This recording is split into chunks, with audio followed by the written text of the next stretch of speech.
Hey, I'm Dr. Gwen, and I'm a clinical psychologist who's been empowering disabled and neurodiverse individuals, their families, and their support systems for over 20 years. If you haven't already, please consider subscribing to this channel, where I curate tools, share mindsets, and promote habits that empower and bring hope to this awesome community. In this episode, I welcome back David Sharif, global autism advocate and motivational speaker, to share his top tips on pre-employment preparation. David brings his unique first-person perspective as an autistic adult and how he prepared himself for the jobs that he has today. I hope you enjoyed this interview with David.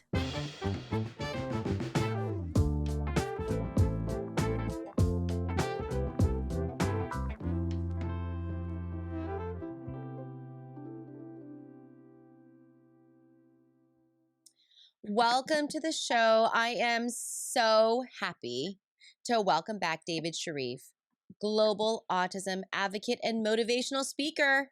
Hi, David. Hello. It feels so great to be back on the show. Wow. I'm Here we are so again. glad. Yes, and I'm so glad to have you back. And, you've been providing such wonderful first person perspectives that I think really help others provide more nuanced support. So I really appreciate all the time and expertise and your willingness to share your personal experiences on the show. I am too. Hey, so David, something that you feel very passionate about is something that I'd love for us to talk about today, which hmm is how you prepared yourself to get a job.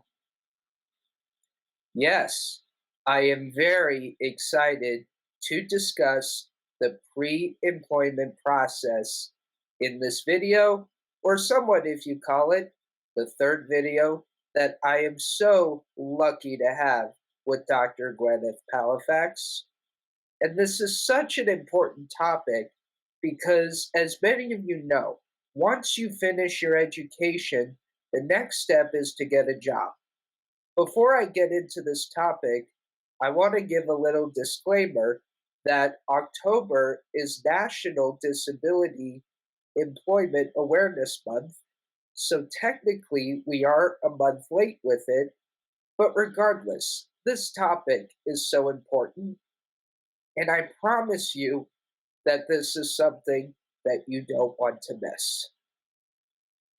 Here we go on to the process of pre-employment and other requirements and standards to keep in mind.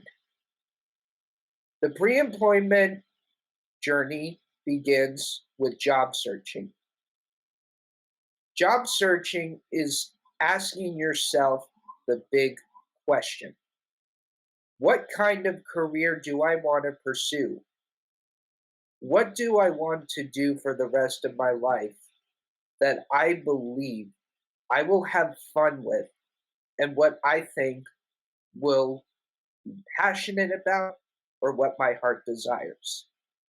For myself, well before I started college, I knew that I wanted to be a global professional speaker for autism, and this is exactly what I am doing, kind of in or outside of my normal work, of being interviewed on these shows. But to get back on topic about job searching, for example, you have gotten into the field of finance, so now you're looking to work for a financial company. Example would be Bank of America, Chase, JP Morgan, or Goldman Sachs, just naming some stuff out. With this job searching process, one of them is to learn the company's goals. You have to read the description of what the company's mission is about. It can have multiple positions that may suit you or you think you will work your best with. Once you look at those positions, you have to read the responsibilities very carefully. The responsibilities will be laid out in any way, shape, or form, and it will tell you if they would match your strengths or weaknesses, or if you think for a fact that you would feel comfortable within this position. Whether it's a part time job, an internship, or a full time job, you have to be able to know what your tasks will be. Similarly, apply for multiple positions, not just for one company. Absolutely guaranteed. There are hundreds, more than 5 companies or nonprofits that work in the field that you are in. When you are even moving forward with your job searching, you want to tailor your resume towards it, which is looking back at your work experience and understanding how it can connect to what you think is the best strategy of what you're going to move forward with or what you hope to gain with. Some of the best websites of looking for jobs are Indeed, which I have used before. LinkedIn is another one. LinkedIn is something that I will get into later in the interview, so keep that in mind. Or maybe in other scenarios, you would apply for the job on the company website. When I applied to be a camp counselor at Camp Havaya, I had to do the application under the camp website. Or more than that, when I applied to be a job coach with AHRC, which is still my current job that I've had 1 month before the pandemic, I applied through the website company. So sometimes you may go to the company that would interest you, and you may search for this tab called careers or job offerings that would potentially give you some idea of what it is. Again, the goal of job searching is to read the position and its responsibilities carefully to determine what you think you will succeed with. And again, it's all about using the right sources out there. Another one that I have used is monster.com, which I personally was not really a fan of because sometimes I didn't really like how the jobs and the descriptions were laid out. But anyway, always remember the websites you're looking at and where exactly you have to apply. Okay, so now that you've learned about the job searching process, it's time to get into resumes, cover letters, and LinkedIn, which I did mention earlier. I'm going to start out with resumes. A resume is a concise 1 page document that entails your education, work experience, personal information, such and such. Once you open your resume, you want to look at your past work experience, and those responsibilities that you've had will give you an idea of what you can be looking at. And when you apply for that job, either you would have to attach it somewhere. The purpose is you have to look at your resume carefully and you have to keep it up to date. And what I mean by keeping it up to date, for example, is I'm going to throw out something random. I am working with AHRC right now. So with AHRC 2020 to 2021, AHRC would be on the top. My last work experience would be working as a research assistant at my school during my senior year. So that past position that you've had before your current position goes below it. It's like this. You go in chronological order from the recent up to date all the way down. You don't want to go too far in the old but there's a way you can keep space to briefly mention that you have worked or volunteered for that company if it's possible. While a resume is a one-page document, a cover letter is the same thing as a one-page document. When I think about a cover letter, I perceive it as a document that can be somewhat full of bragging rights.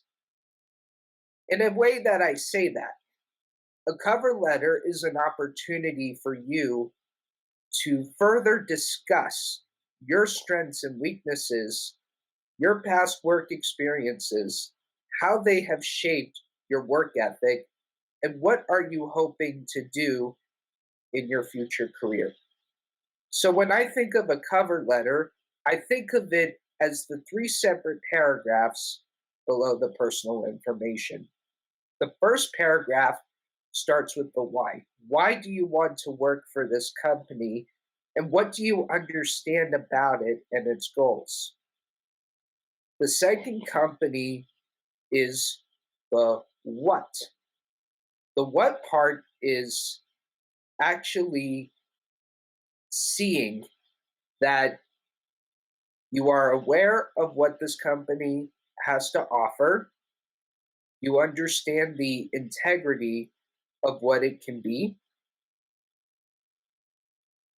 And it also tells somewhat, mm, I'm going to think of a big one.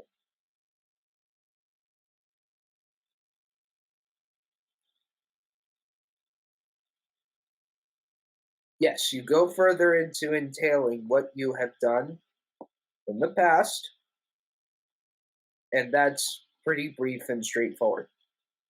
But the third one is hope. And when I think of the third paragraph is what do you hope to gain when working for this? What are your future career goals? And how do you think this will help you move forward? Somewhat towards the end of the second or starting the third, you want to kind of explain why should this employer hire you? And what are you hoping to do? And in almost every cover letter, always conclude the paragraph with your contact information. Because if you don't put in your contact information, then no one will find you. Pretty straightforward. Here we go onto LinkedIn. LinkedIn is the social media platform of the workplace. Much like Facebook, Instagram, or Twitter, you can direct message people you have connected with and even others who work for companies that you used to work for. It's also a great way to ask them, how are you liking your job? Or when they announce that they got a promotion or they have finished their job and are trying to look at a different career. Or even better, you can attach your resume under your LinkedIn profile if you wish to do so. Even like your older resumes down to your work experience, you can copy and paste the resume bullets from your old resumes and put that under your employment history of your LinkedIn profile, which is exactly what I did for me personally. And what's a bigger advantage of LinkedIn is when you search for jobs out there, it's almost like Indeed and the other ones I mentioned. You type them in, and then they will lead you through where you can apply. It's the exact same process of job searching. And I wholeheartedly, or not wholeheartedly, I absolutely advise you to use LinkedIn as one of your job searching sources. I cannot say it enough. If you don't have a LinkedIn profile, start building one. Not in the future, now. Start building that LinkedIn profile. It will be essential with your work ethic and looking for what you want. As a matter of fact, Most resumes have their LinkedIn profiles. Some people who have updated or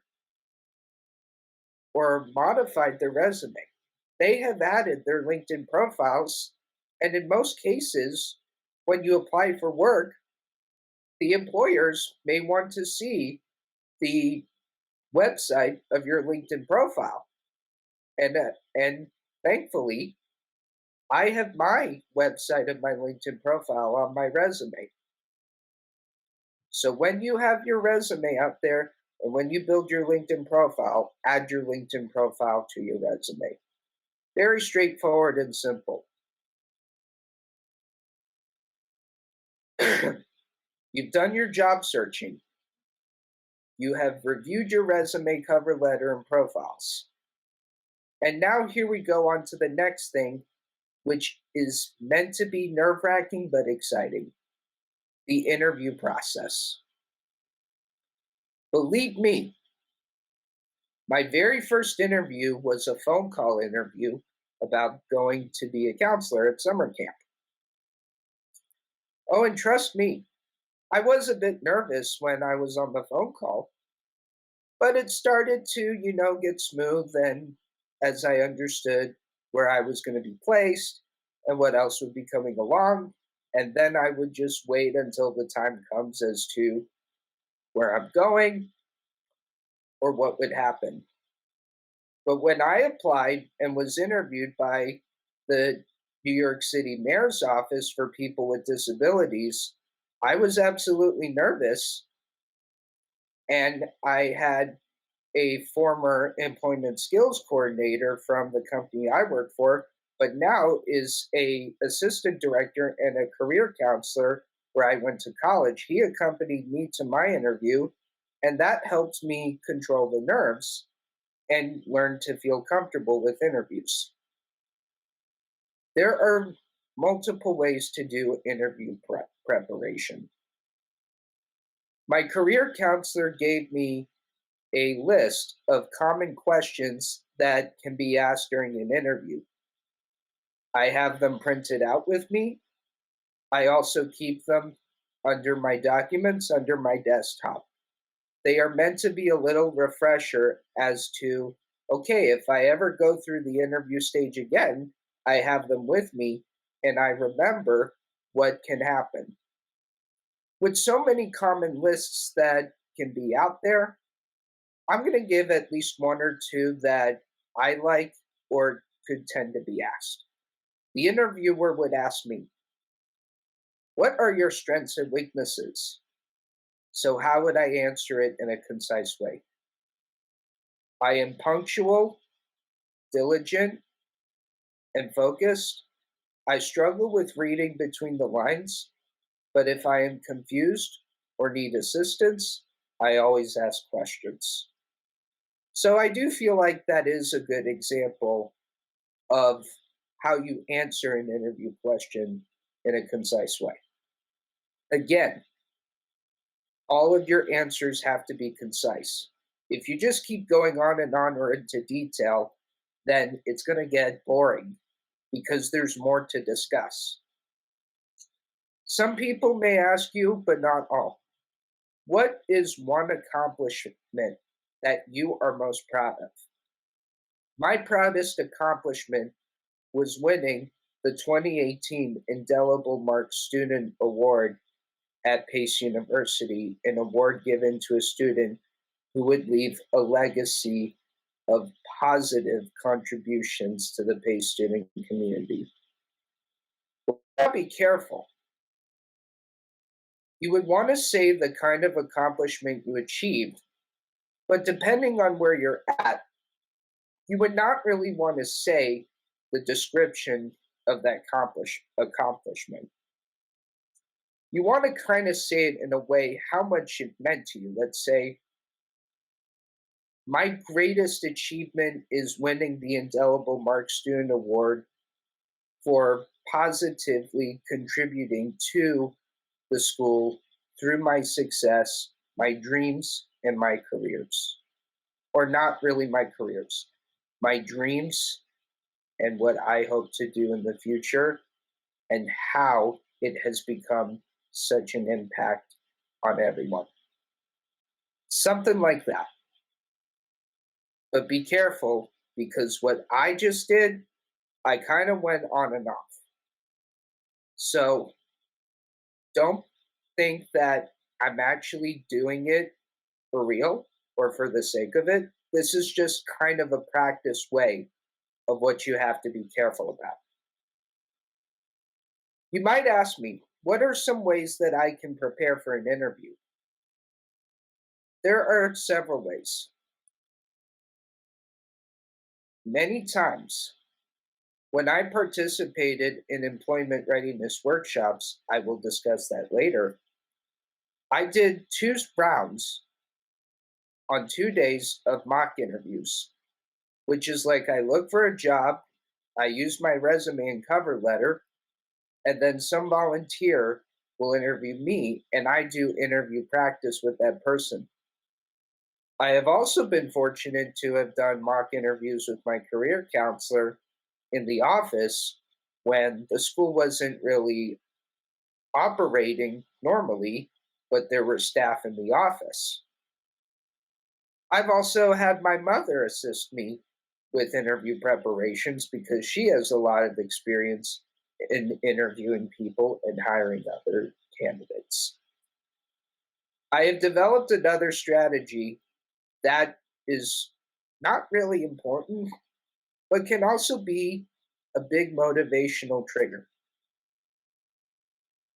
On my computer, I open up the list, the documented list of interview questions that my career counselor gave me. I pretend that the computer is interviewing me and I have to answer the questions. I don't have to answer all of them, just some, and mainly some that I think could be asked and that are important. Again, not every single question on that list will be asked explicitly in that interview. So you have to listen very carefully to it. Another thing that I have been kind of forgetting in the beginning, what we'll get into now, is there's also a list of questions that you would want to ask at the end of an interview. And the reason for that is it would show the interviewer that you are curious and that you really do like this position.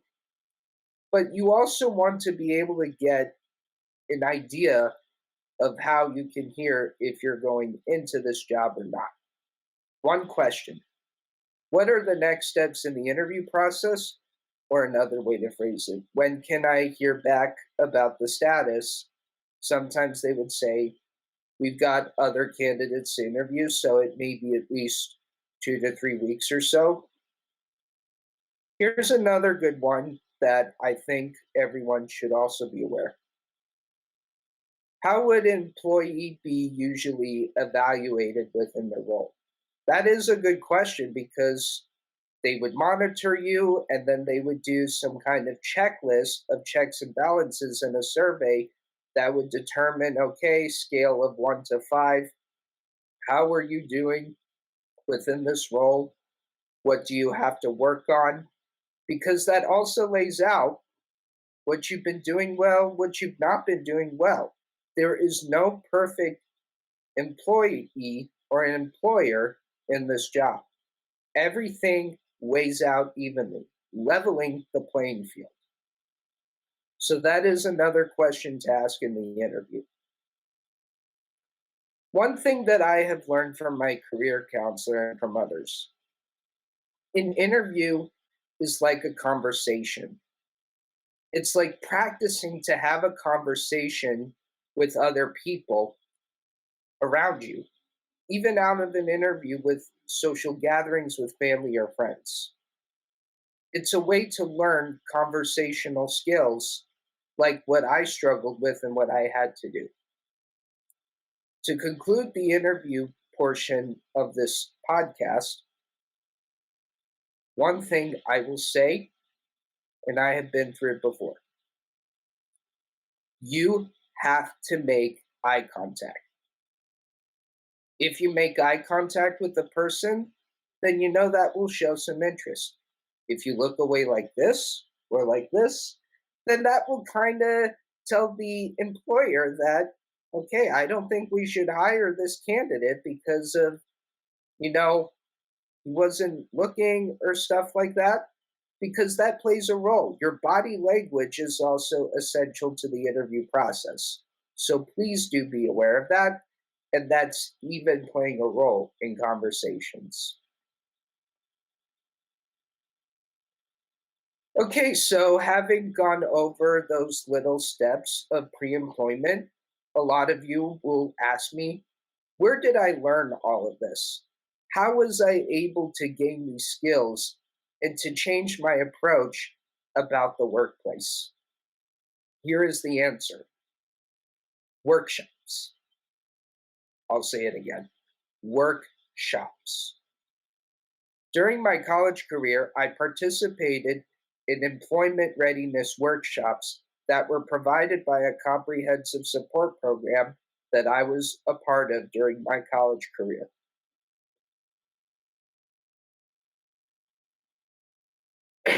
Excuse me. I did my first participation within that workshop as an upper sophomore, and I did it again in my senior year. Instead of going into the dating, scheduling, and other kinds of accommodations through it, that workshop was so important to me. And why? Other than resumes, cover letters, and interviews, I learned workplace behavior, workplace communication, and how to successfully maintain a job. Doing role plays were also a big factor as to what can happen and how you should treat others in the workplace in a professional manner. To be honest, if I did not participate in those workshops, I have no idea where I would be to this moment. Even out of the workshops, I have dedicated some time to go to career services. They were helpful in some ways, but to my perspective, I found the workshops more helpful because there were more answers for neurodiverse individuals with the job searching and other needs. But this is really the final sentence or the final answer to all of it. There are many employment workshops out there, whether it's in a school or any kind of environment serving the world of autism. Those workshops are available. You have finished your education. You want to get a job. You want to be independent. You want to develop your interpersonal skills. Or even eventually, you want to not just succeed in your current work, you may want to move forward in supervision. But now is the time to do it. Enroll in a workshop. Find the kind of workshop that you believe you will benefit from in any way, shape, or form towards the process of jobs.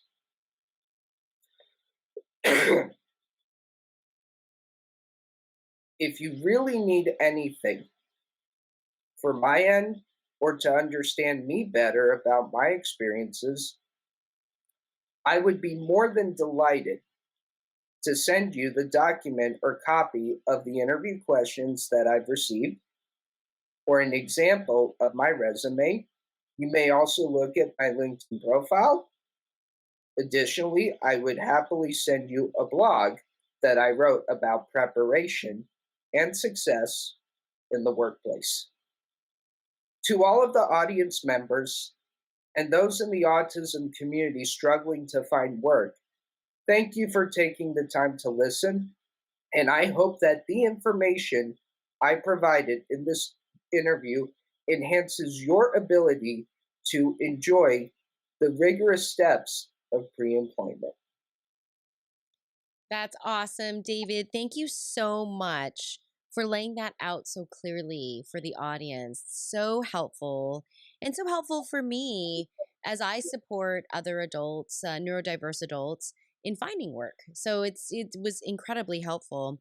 Hey, David, I wonder if you could share with the audience how you understood or how you came to understand your strengths and weaknesses.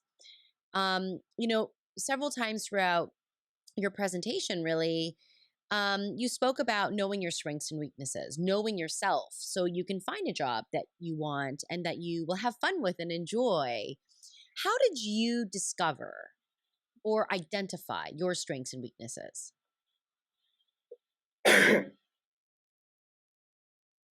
First step it was not just saying that I am autistic.